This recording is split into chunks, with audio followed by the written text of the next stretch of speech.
Good morning, gentlemen. Boker Tov to everybody. Last night, I was giving a class with a group of young guys, and we were talking about the concept of having the power of forgiving, right? And we were saying that it's not easy when someone hurt you, and whatever he did to you was so strong that you feel so hurt. It's not easy to forgive. So we're discussing how to do it and how not to do it, how to forgive. Let me share with you a story. I heard it a long time ago, but happened to be Min Hashamayim. I heard it again last night. Listen up the following story.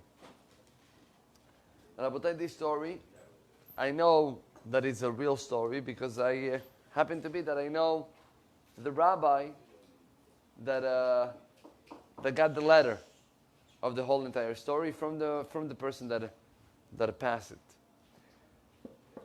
So the story goes that here in the U.S., I don't know exactly which state, there was a young girl, Jewish girl, driving in the highway together with his sister. The sister was driving. She was sitting next to her, and the winter started, and it started to snow.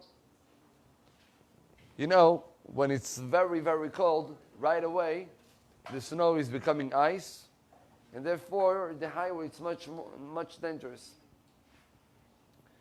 She said that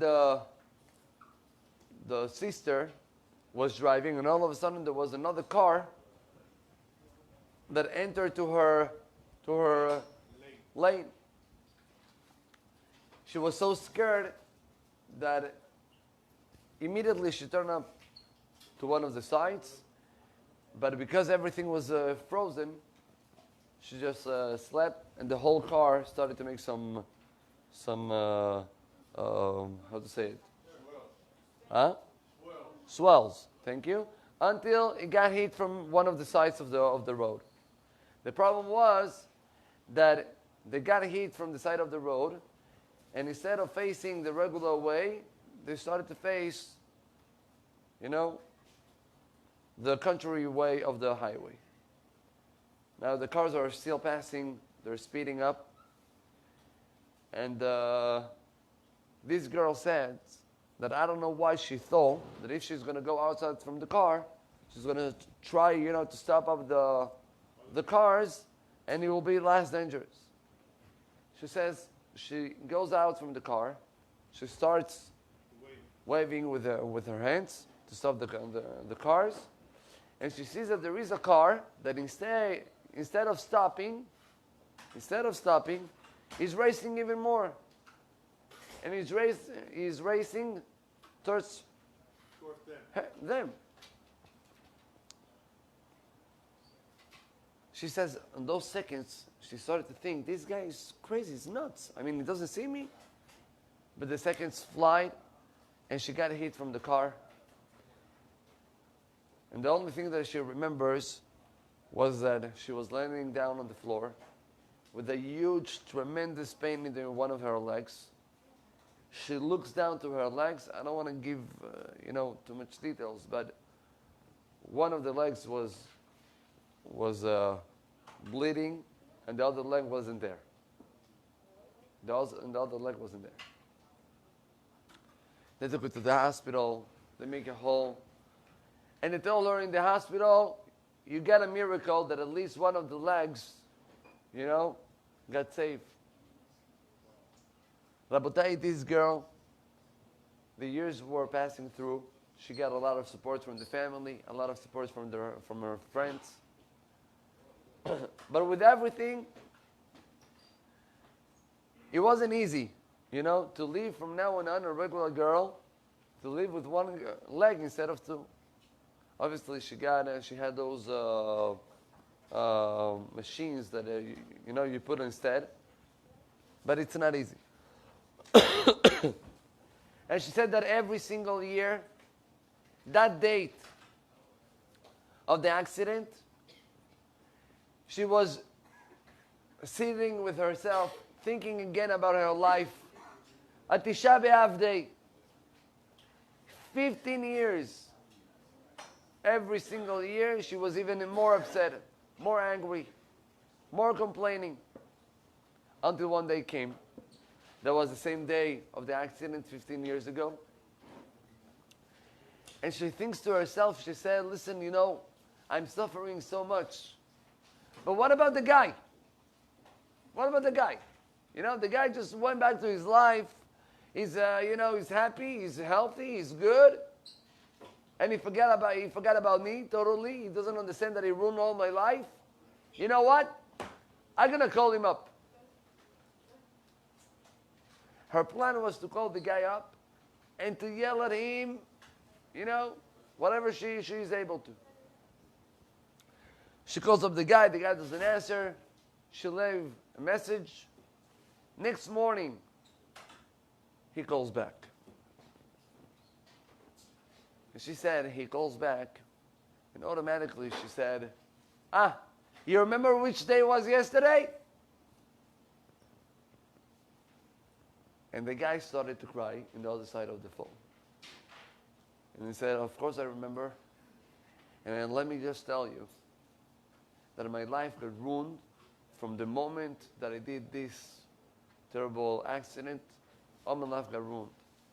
First of all, I want to tell you that whatever happened back then, I also slept, was frozen the whole road, so it wasn't intentionally.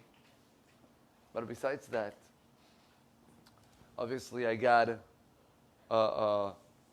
judged, and I was in jail for a few years. And then he said he's not able to touch any cars because of the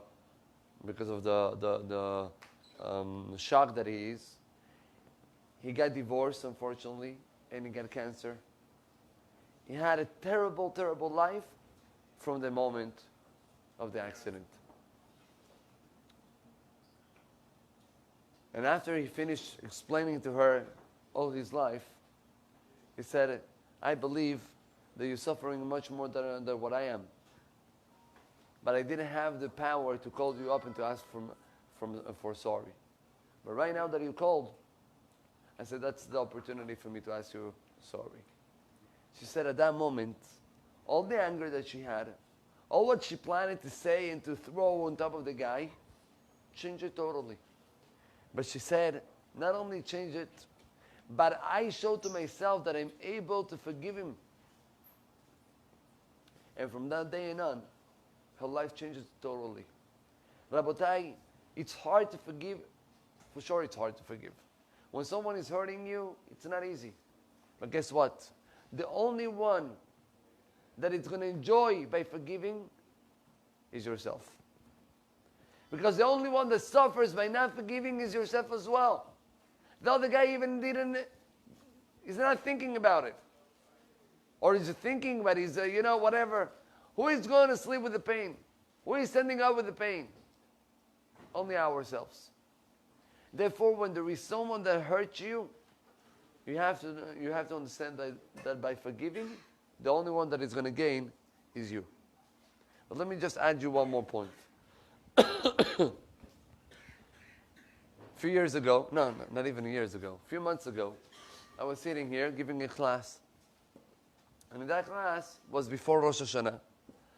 And I was talking about the concept of forgiving and forgiving. So I said, the importance of forgiving before Rosh Hashanah. There was a fellow over here. I saw him uncomfortable. After the class, the guy comes up and he tells me, Rabbi, it's easy for you to talk. But whoever passed it, it's not easy to forgive.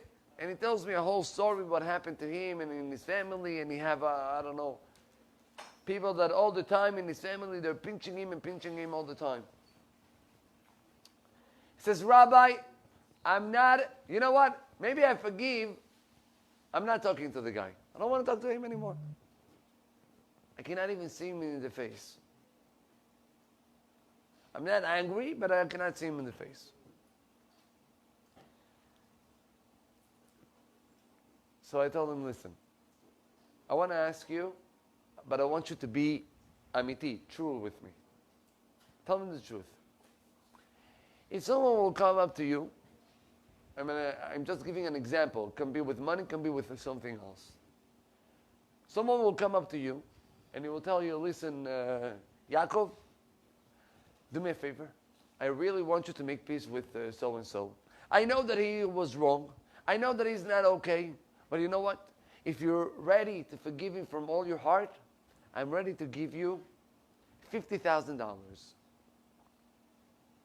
Do you forgive him? Now, some guys are going to say, listen, $50,000, it's nothing for me. Okay, so $200,000. Do you forgive him?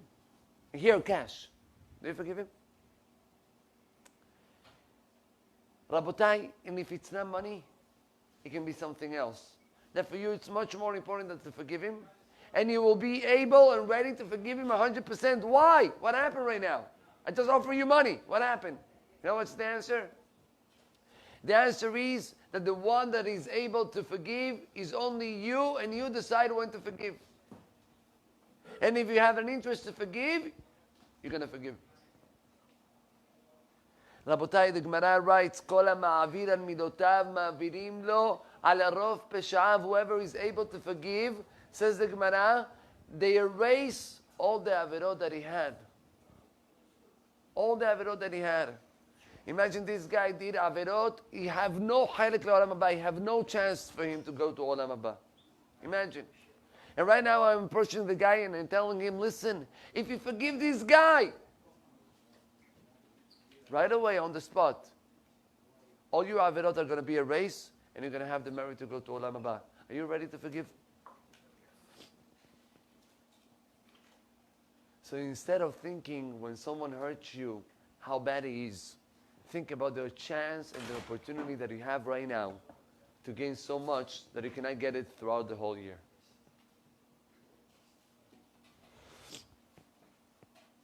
I just want to finish up with the following story. I said it last night to the group. There was a boy that was dating up a girl, going out with a girl. They were dating, things were going well. This boy, and I'm telling you a true story because I know the case personally. This boy had a friend, very close friend. With the time, something happened in between the boy and the girl. And he started to tell to his friend all of the problems and all of the troubles and the whole thing that happened. And the friend was pushing him, was telling him, you know what, you're right, and she's wrong, and look what she's doing, and it's not okay, and you're doing correctly. Rabotai, they broke up. And he tells me, with a lot of pain, he tells me, Rabbi, can you believe, a week after, I realized that my friend is calling her to go out with him. He says, Rabbi, I cannot even forgive him. The guy that was Yani supporting me, Yani telling me for my good, Yani telling me, you know why you should leave her. He took advantage to go out with her. Forget about the girl if I forgive her or not. I don't forgive him.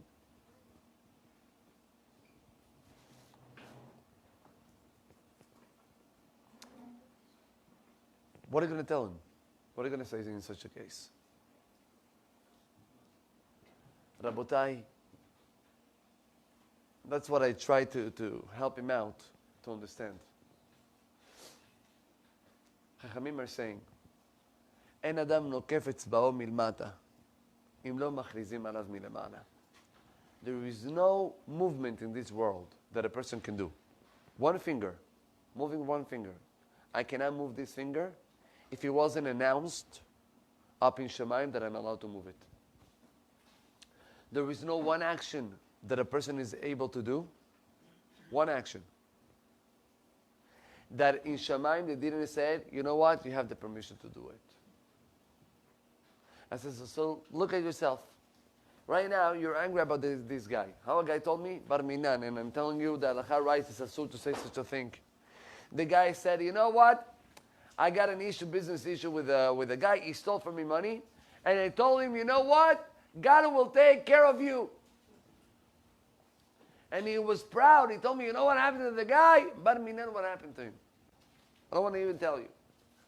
According to the halakha, it's asur. Not only it's asur, the only one that put himself in the danger is himself. Why?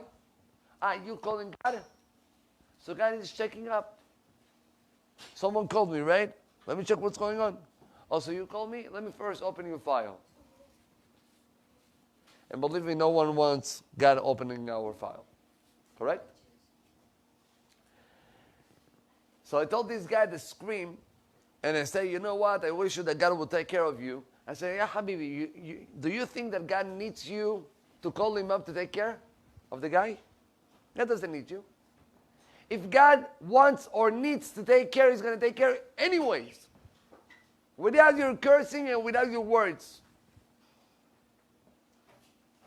So I told this fellow with the girl, I told him, Tzaddik, Borei Olam was supposed to separate you, right, from this girl. Anyways. But this guy behaved not good. It's not my business. He will have to manage his life. My business is how much I'm going to suffer throughout this. How much I'm going to be,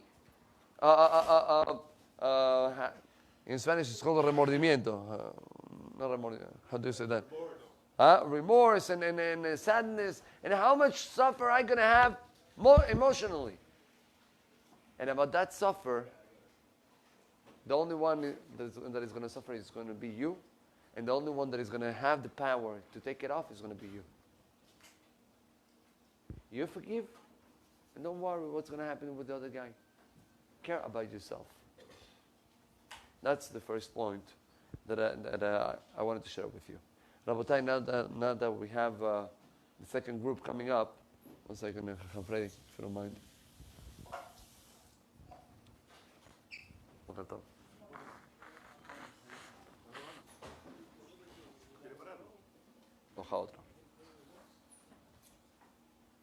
Otra grabación. Sí.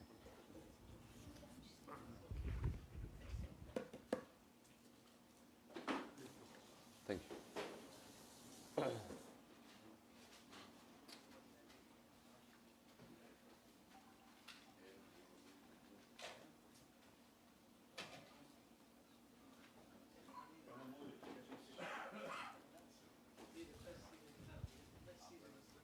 Okay, Rabotai.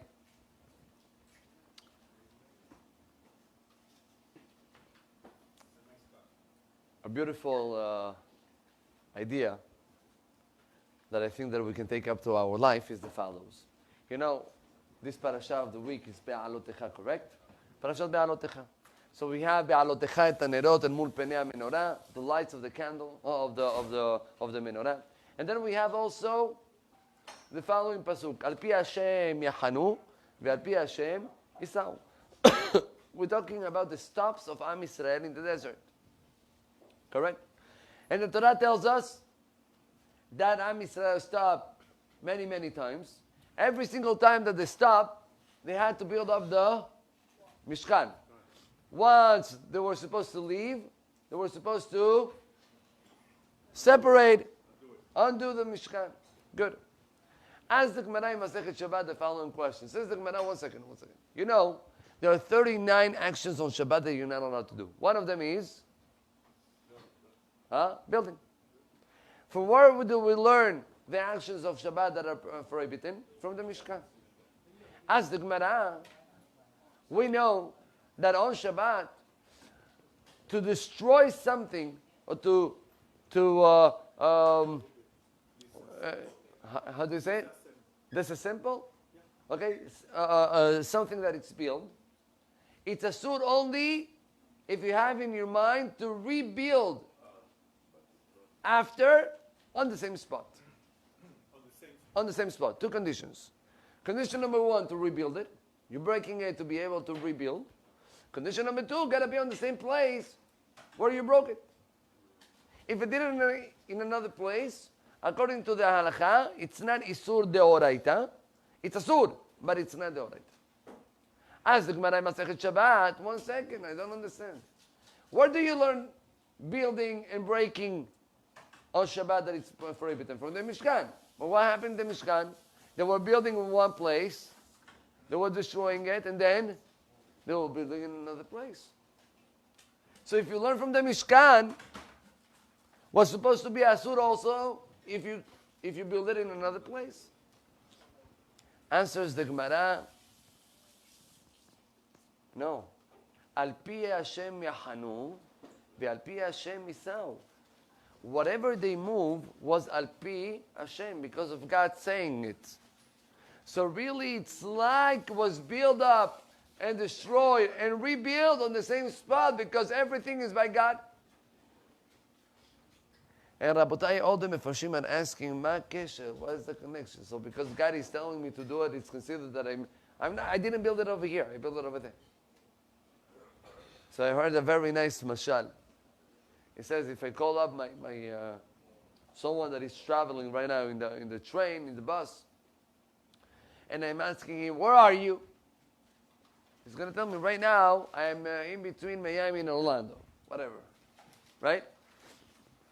But if I'm going to call up this person and I'm going to ask him, and where is the little children, Yaakov? Where is he? What's going to be the answer usually? He is with his mother, with his father. You don't care what he's holding right now, which track, where he's traveling. No. You care if he's with his parents or not. So that's the idea. Al pi Hashem yahanu ve'al pi Hashem yisau means that we as Am Yisrael, our connection is like a little children. That all the time, what's his place? His place is next to God. So that's why it doesn't matter if he's here or there. In both of the places, you're with God. So it's considered that you rebuild it in the same spot. But Rabotai, listen this. Say the Rambam. Crazy stuff. Say the Rambam.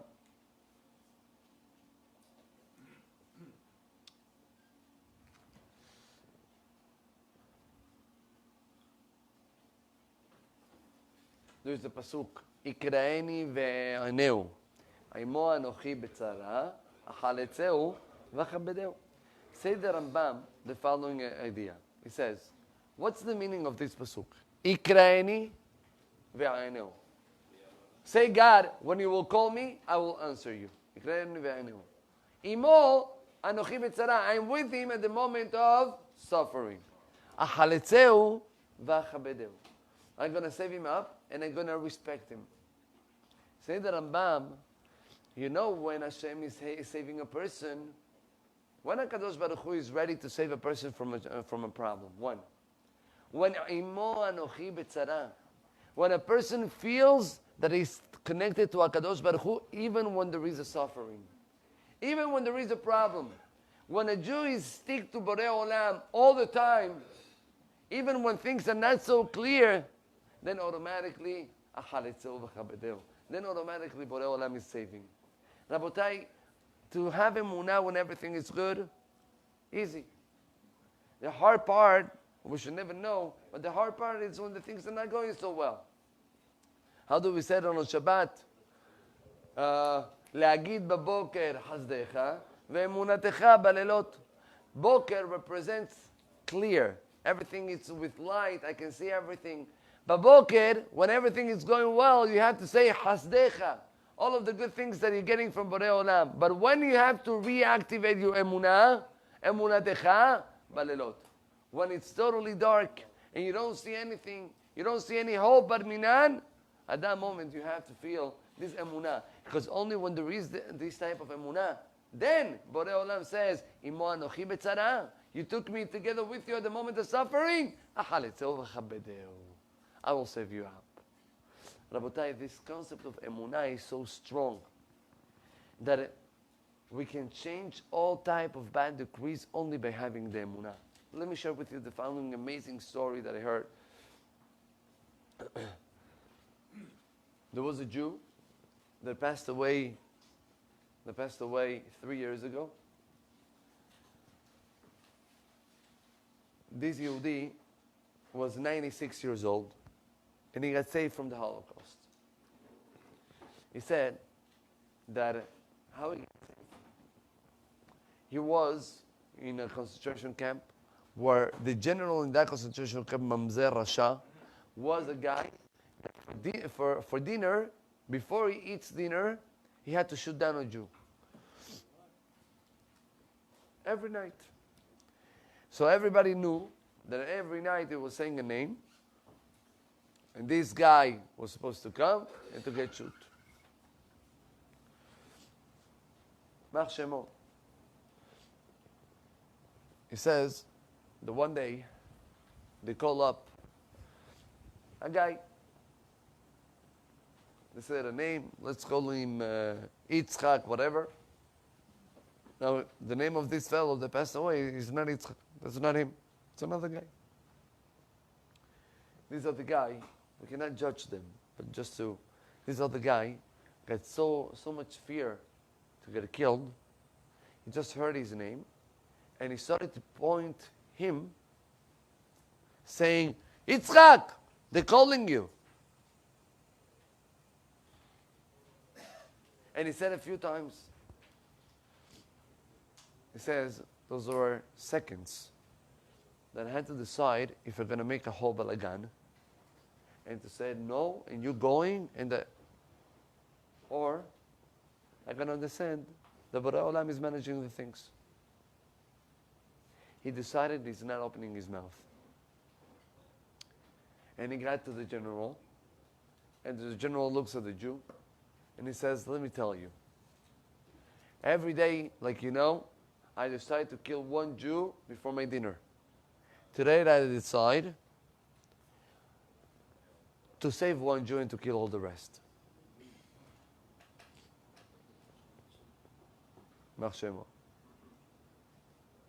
He said he got safe, and he was able to live such a long life. And he said, the reason why I lived so much was because also at the moment of tzara, I had Borei Olam next to me. I felt Borei Olam with me. Imo anochi b'tzara. Rabotai, forget about miracles and about happy ending. Let's talk about ourselves. That even if there is no happy ending right now, but just to feel better, it's kedai to live with emunah. I know Rabbi told me the following story. He said that he was in the hospital with his little kid in Israel, in the emergency room. And next to him there was a lady. And you know, all the parents are there and they're praying Tehillim, each one for his kid. This lady was over there, and they heard the doctor telling her that they need to bring the child to a surgery, but the chances are very little. And this lady, obviously, she cried, but not a religious girl. She didn't pray, she didn't do Tehillim, anything. So the rabbi told me, I decided to go to her and to offer her a book of Tehillim to pray together. I offer her the book of Tehillim, and then she jumped. And she says, I'm sorry, I'm not going to pray. And I'm going to tell you why I'm not going to pray. Because if I didn't pray when everything was good, it's not fair that I'm supposed to pray when now the things are becoming bad. Huh? Nishma tov. Said the rabbi, you're wrong. The Gemara teaches us that the reason why Borei Olam puts up problems to the person is only for the purpose to get closer to Borei Olam. That sometimes we forget about Borei Olam, and I'm saying all of us. No one can clean his hands, right? Sometimes, you know, everything is going Baruch Hashem well.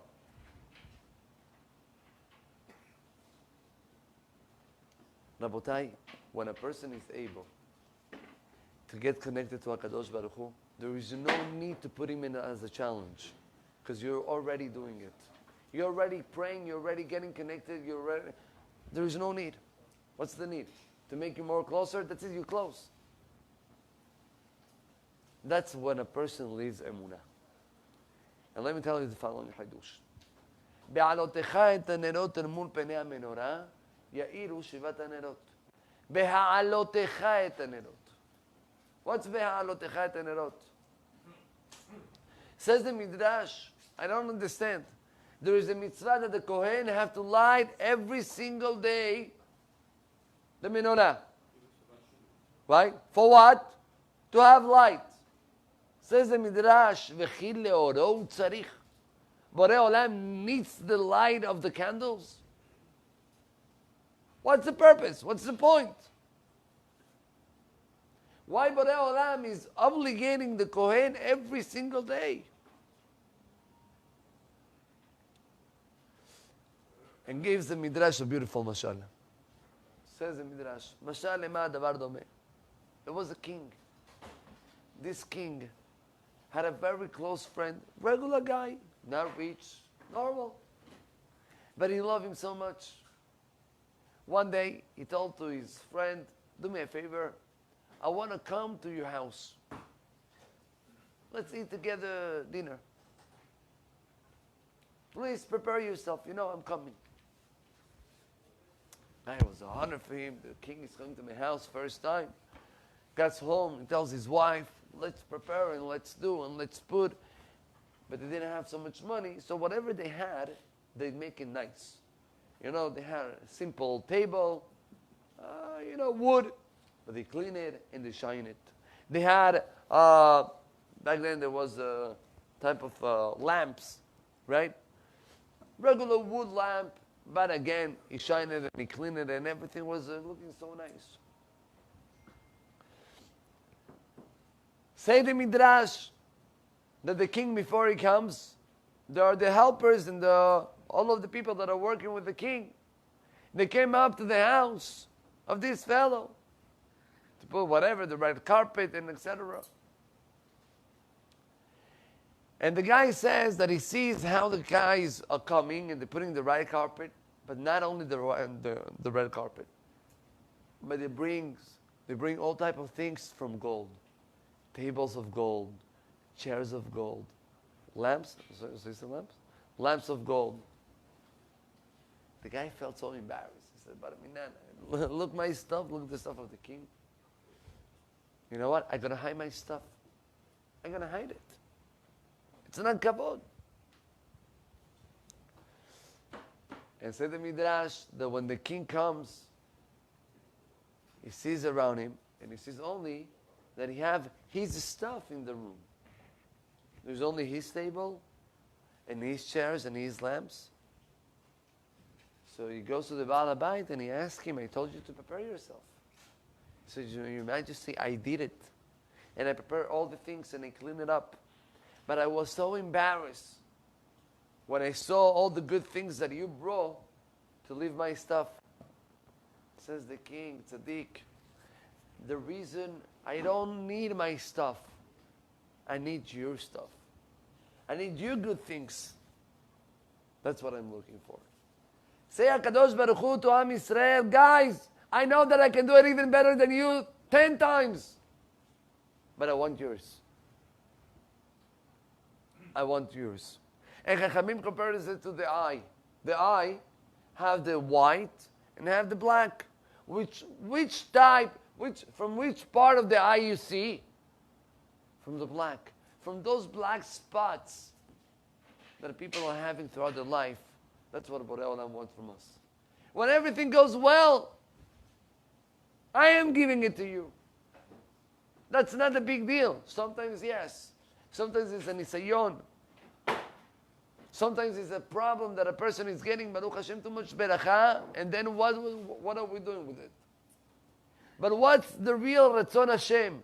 To see from our effort, to see from ourselves. That's why Beha'alotecha et hanerot. I want you to go and light it.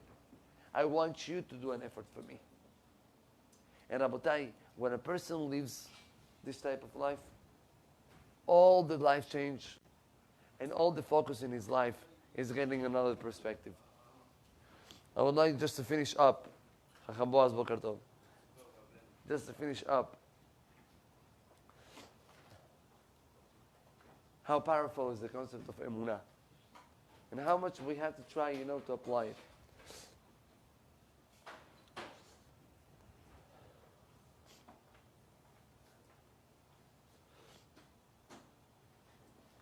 I said it over in the past. I said that there was a guy, a rabbi, that went up into the taxi, right, in Israel. Now, going up into a taxi in Israel, it's a whole Havaya, it's called in Hebrew. Yeah, it's action. It's interesting. Every time you're going up with an adventure. Could be a positive adventure, could be a negative adventure. It depends of the mood of the driver, usually. Anyway, the rabbi says that he enters to the taxi, and they had a long drive. So the taxi driver says to the rabbi, "Rabbi, don't look at me like that." So it's okay, I'm not looking at you like that. It's good. No, Rabbi, I know. You think I'm not religious and I'm not. Rabbi, I have emunah in my heart for sure more than what you have. Fine. So the guy tells him, okay. Why are you saying it? Why are you saying that you have emunah more than me? He says, Rabbi, I saw God clear in my life. I saw miracle, and for me it was 100% God. What's the miracle? Interesting. He says that after the army, the young soldiers, once they finish the army, they like to go travel. They go to India, they go to South America, to Kathmandu, all the Gehinam over there, the whole thing, yeah?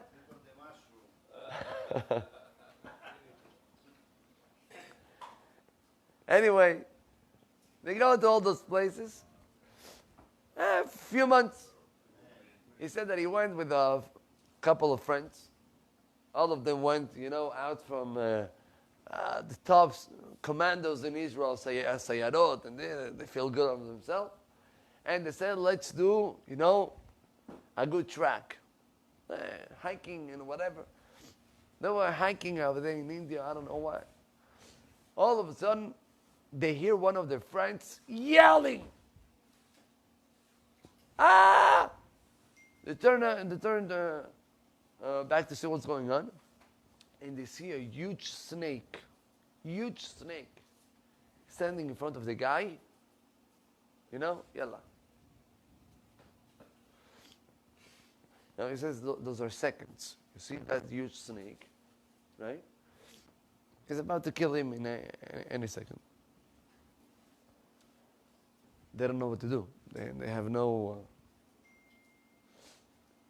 He says that the friends told him, "Listen, relax, take a big breath. Don't breathe. Don't breath. Good. Is my coach. Yeah. So relax. Don't move." One of the friends was a little religious. Told him, listen, I don't know what's going to be. Those are, in any second, they can bite you. Let's say Shema. What Shema? He told him, don't worry, repeat after me. And he said the Shema Israel, like on Yom Kippur Ne'ilah, 10 times. The guy gave such a Shema Israel, right? The guy finished, Hashem Elokeinu, Hashem Echad, and the snake goes out. He says, all of my friends were in shock, frozen. Miracle!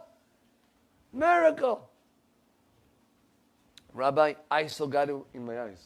I saw him. And. So the rabbi asked him, and what happened to the guy, the guy that got saved?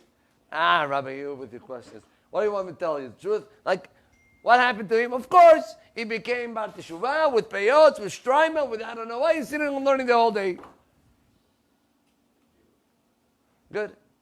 And what about you? What about you? You're not sitting and learning. You're not putting kippah, peyot, shtraima. He says, Rabbi, I didn't have the snake on me. The snake wasn't my friend. Rabotai, when Borei Olam is giving us whatever is happening throughout our life, is Borei Olam talking. You're having all type of issues, not you, your neighbor, not you, your cousin, not you, your partner, whatever it is. Whatever you experience throughout your life is Borei Olam talking to you. I said this story also in the past. Once the Hafetz Chaim, before the Second World War, the Hafetz Chaim heard about a tremendous earthquake that happened in China. China or Japan, one of the two. China. A lot of people died. And they told the news to the Hafetz Chaim. The Hafetz Chaim started to ask all type of questions. And what happened? Oy vavoy. And he cried. And he prayed. So one of the students told him, Chacham, Goyim, Chinese, who cares? He says, number one, of course I care. But number two, imagine, he said, I go to Berlin right now. And I'm in the middle of the main street in Berlin, in Germany. And I hear someone yelling something in Yiddish. To who do you think that he's talking? The first thing that I will think is to me, because I speak Yiddish. All the goyim over here, they don't speak the language. So if someone spoke in Yiddish, it's to me probably. He says, Borei Olam speaks also, not in Yiddish, in natural things. But who understands the language of Borei Olam? The Chinese? Only the Jew. So if Borei Olam is choosing to speak throughout the Chinese people, is to who? To us. And that's why the Gemara brings up a whole list of things. What happened if this is happening in the world, and this is happening in the world? Tsunami, earthquake, whatever thing's going to happen throughout the life. What is the meaning? But what is the meaning for who? For us as Am Yisrael. And when we live this type of emunah, when we see Borei Olam every single second in our life, automatically there is no need of tzara, because emu anochi betzara achaletzeu v'chabedeu. So it's in our hands to live with the Kadosh Baruch Hu, and then to have Yeshuat Hashem Kerefayim. Baruch Adonai Olam. Amen. Amen.